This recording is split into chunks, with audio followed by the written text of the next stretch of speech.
अस्सलाम वालेकुम। साथियों, आज हम बात करेंगे उन नेताओं की जिनको जेल के अंदर डाल दिया गया है। जेल के अंदर वो काल कोठरियों में पड़े हुए हैं, जो हमारी आवाज उठाते थे। आज हम उनकी आवाज उठाने जा रहे हैं। अभी कल परसों आजम खान साहब को एक केस के अंदर और 2 साल की सजा सुनाई गई। इससे पहले 7 साल की सजा सुनाई गई, 5 साल की सजा सुनाई गई। टोटल ऊपर 80-90 केस है, उनमें 16 केस में फैसला चुका है, जिसमें 8 केस में बरी हो गए और 8 केसों के अंदर उनको सजा सुनाई गई है, जो पूरी सजा 35 साल बनती है। अभी और कब तकरीबन 66 केस बाकी हैं। उन केसों में और भी बड़ी बड़ी सजाएं हो सकती है। कसूर आजम खान साहब का क्या है? कोई कसूर नहीं है, सिर्फ उन्होंने एक यूनिवर्सिटी बनाई है। वो चाहते हैं भारत के बच्चे पढ़ें, उनका भविष्य उज्जवल हो। लेकिन मनुस्मृति पर चलने वाले जो पढ़ाई का अधिकार गरीबों को देना नहीं चाहते, दूसरे समाज को देना नहीं चाहते, जिन्होंने अपने ही लोगों की जवानें काट दी थी पढ़ने लिखने पे, वो ये बर्दाश्त नहीं कर पा रहे। आए दिन वो अलीगढ़ यूनिवर्सिटी निशाना साधते रहते हैं, जामिया पर साधते रहते हैं, उस्मानिया पर साधते रहते हैं। अब एक और यूनिवर्सिटी, जौहर यूनिवर्सिटी बनने जा रही है, तो वो इसको बर्दाश्त नहीं कर पाए। उन्होंने आजम खां को षड्यंत्र के तहत इस तरह के अनेकों केसों में फंसा दिया। आजम खां जेल के अंदर है, बड़े दुख की बात है। केस क्या है? बकरी चोरी का केस है, मुर्गी चोरी का केस है, अंडा चोरी का केस है, किताबें चोरी का केस है, फर्नीचर चोरी का केस है, फर्जी पैन कार्ड का केस है, फर्जी बर्थ सर्टिफिकेट का केस है जो उनके लड़के का है। अब मैं पूछना चाहता हूं कि लड़के के केस में अगर बाई चांस है भी, क्या सच्चाई है वो अल्लाह उसका रसूल जाने, तो आजम खां दोषी है या लड़का दोषी है? कौन है आपकी नजर में? अगर आप कहते हैं कि जी माँ बाबा दोषी है, बाप दोषी है, वो बच्चा नाबालिग था, तो फिर बच्चा जेल में क्यों पड़ा हुआ है उनका? आप सोच सकते हैं ना। आजम खां अगर उस समय नाबालिग थे और उनका बना दिया गया गलत, तो उनके अब्दुल्ला आजम को क्यों जेल के अंदर डाला गया? वो नाबालिग थे। और अगर अब्दुल्ला आजम ही बालिग थे, तो फिर बाप को क्यों डाला गया है, मां को क्यों डाला गया है? ये सरासर नाइंसाफी है, ये जुल्म और सितम है। आजम खां की आपने पूरी कुंडली खंगाल डाली होगी, आपको कोई भ्रष्टाचार का आरोप नहीं लगा। जिस नेता को उठा लो, मैं बोलना नहीं चाहता, मैं धर्म और बिरादरी की बात नहीं करता, लेकिन कोई भी नेता अल्हम्दुलिल्लाह मुसलमान भ्रष्टाचारी नहीं है। आजम खां पे कोई आपको भ्रष्टाचार का आरोप नहीं निकला, कोई पैसे के गबन का आरोप नहीं निकला।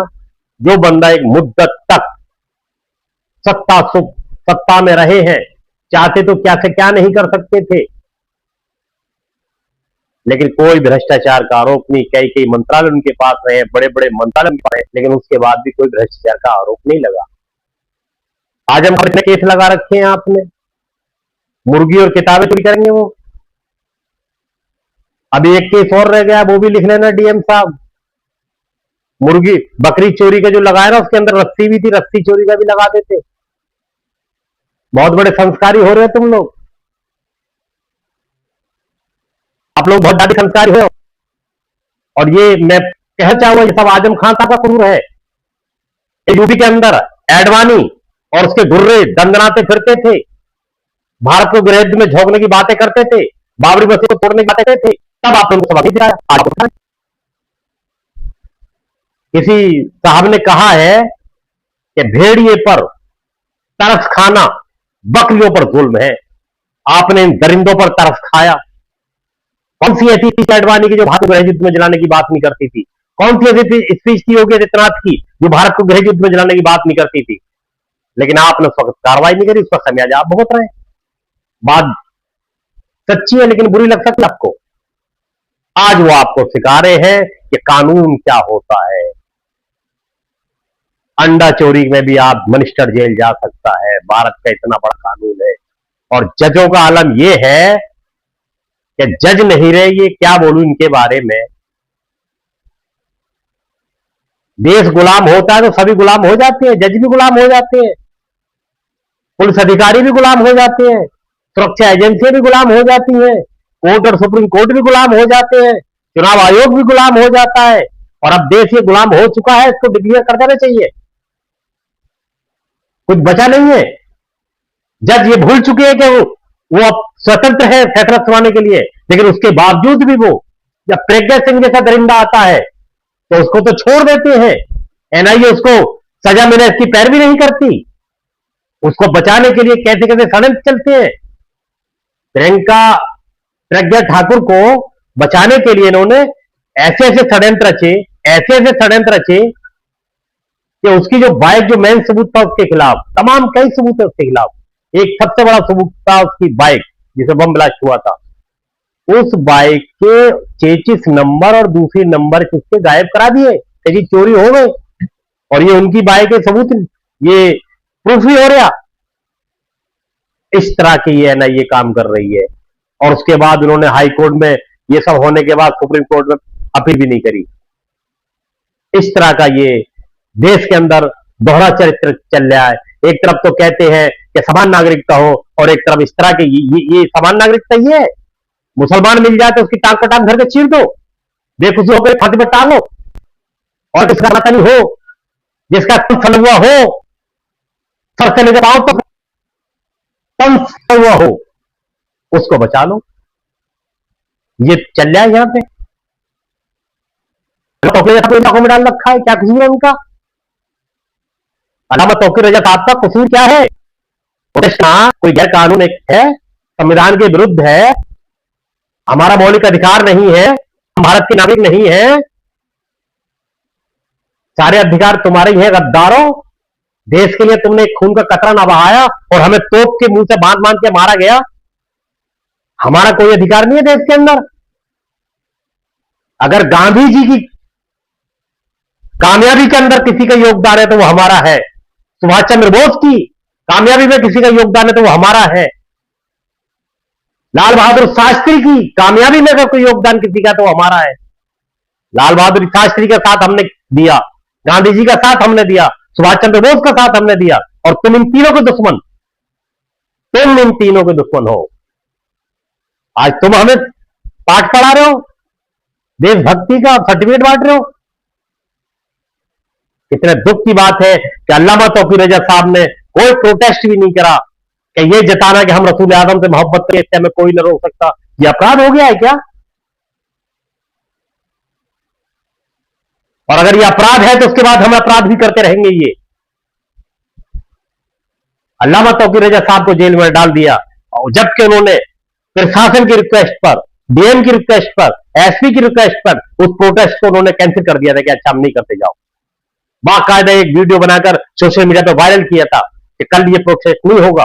जुमे का दिन था, कई मस्जिदों की वहां आसपास मस्जिद है, उसको प्रशासन ने चारों तरफ से घेर लिया भीड़ को, और ऐसा उपग्रह दिखा दिया कि जैसे कोई यहां पे हंगामा हो रहा है, जबकि कोई न जनता की तरफ से, आम मुसलमानों की तरफ से, नमाजियों की तरफ से न कोई ऐलान हुआ, न कोई नारा लगा, न कोई झंडा फहराया गया, न कोई पथराव हुआ। अपनी तरफ से एजेंसी जो उनके गुप्तचर होते हैं उन्होंने पत्थर फेंके, भगदड़ मचाने की कोशिश करी, और सुबह तौकीर साहब को जेल में डाल दिया। आज कितने महीने हो गए जेल में पड़े हुए उनको। तौकीर रजा साहब के बारे में आप क्या जानते हैं? अल्लामा तौकीर रजा ने जो बरेली के अंदर दंगा हुआ था कई साल पहले, उसमें कई हिंदुओं की जान बचाई थी, मुझे आज भी याद है। अल्लामा तौकीर रजा साहब जब कहीं जा रहे थे तो एक हिंदू भागता हुआ है जिसके माथे में तिलक लगा हुआ था, भीड़ उसके पीछे भाग रही थी, वो तौकीर रजा साहब के पास आ गया, तौकीर रजा साहब ने उसको गले लगा लिया, और गले लगा तो फौरन उसका हाथ से तिलक पहुंच दिया, ताकि भीड़ जो है तिलक देकर उग्र होकर कहीं खींच के उनके सामने भी न मार दे, और कहा पहले तो अपनी जान बचा ले भाई, फिर तिलक लगा लेना। इस तरह से अल्लामा तौकीर रजा ने इंसान और भाईचारे का काम किया है। उनको तुमने जेल में डाल दिया। कमर गनी उस्मानी साहब जेल में पड़े हुए। कमर गनी उस्मानी साहब का क्या कुछ है? कमर गनी उस्मानी साहब का इतना जेन्युइन मुद्दा था, इतना बेहतर मुद्दा था भारत की शांति के लिए, अखंडता और एकता के लिए, उनको जेल में डाल दिया गया है। क्या मांग थी उनकी साहब? उनकी मांग सिर्फ इतनी थी कि रसूल आजम सल्लल्लाहु अलैहि वसल्लम की शान में जो गुस्ताखी करे उसको फांसी की सजा हो, वरना उम्र कैद से कम कोई बात नहीं होनी चाहिए, ताकि कोई रसूलुल्लाह की शान में गुस्ताखी रख और कोई गुस्ताख का सरकलम ना करे। भाई सर तो बात को कलम होता है ना, पहले तो वो गुस्ताखी करता है ना, तो गुस्ताखी ही ना करे तो सर कलम भी ना होगा। लखनऊ के अंदर एक मारा गया तिवारी, अहमदाबाद के अंदर एक गुस्ताख मारा गया। अगर सरकार उन गुस्ताखों को सजा दे तो क्यों मारे जाए वो, और क्यों कोई गुस्ताखी करे? फिर वो गुस्ताख रसूल मारा जाता है, उसके बाद भारतवर्ष के अंदर तनाव होता है, फिर दंगे फसाद होते हैं। कई दंगे इस बात पे हो चुके हैं। कमरकट उस्मानी साहब का बड़ा अच्छा मौजू था, उन्होंने हमें बिठा के सबको समझाया था कि मेरा ये चाहता हूं मैं कि देश के अंदर शांति बनी रहे, देश में दंगे फसाद न हो, इसलिए मैं जंतर मंत्र प्रोटेस्ट कर रहा हूं, इसलिए मैं सरकार मान रहा हूं। मैं आप उनको संत रच के उनको जेल की सलाखों के पीछे डाल दिया। कितने मुसलमान जेल की सलाखों में पड़े हुए हैं। खालिद सैदी साहब जेल में पड़े हुए हैं, उमर खालिद जेल में पड़ा है, सरजील इमाम इतना बड़ा विद्वान आदमी पर जेल में पड़ा है, जो अमेरिका के अंदर टॉप क्लास की नौकरी कर रहा था, जिसका 16 लाख रुपए महीने का पैकेज था।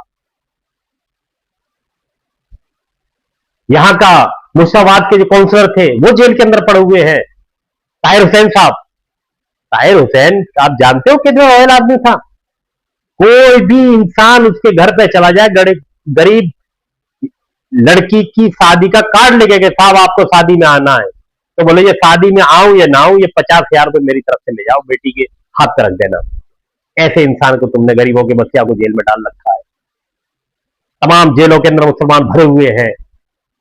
भारत के अंदर मुसलमान 30% है, 35% है, और जेलों में 70-80% भरा हुआ है जेलों में।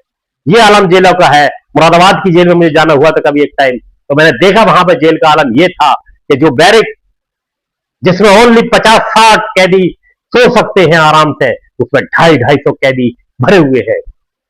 मुर्गों से भी बुरा हाल कर रखा है आपने उसमें, बेचारे पूरी पूरी रात। और ऐसा नहीं कि हिंदुओं का ये हाल है, मुसलमानों का ये हाल है, हिंदू भी थे बेचारे, टॉयलेट के अंदर बैठ बैठ के रात गुजारते थे, विंडो की जगह पे बैठ बैठ के सरिये पकड़ के रात गुजारते थे, एक दूसरे को पैर रख रख के सोते थे, और वो कहते थे कि भाई साहब रात तो कट जाती है, दिन तो कट जाता है, लेकिन रात नहीं कटती। ये तुमने भारत के इंसानों को जानवर बना रखा है, दरिंदा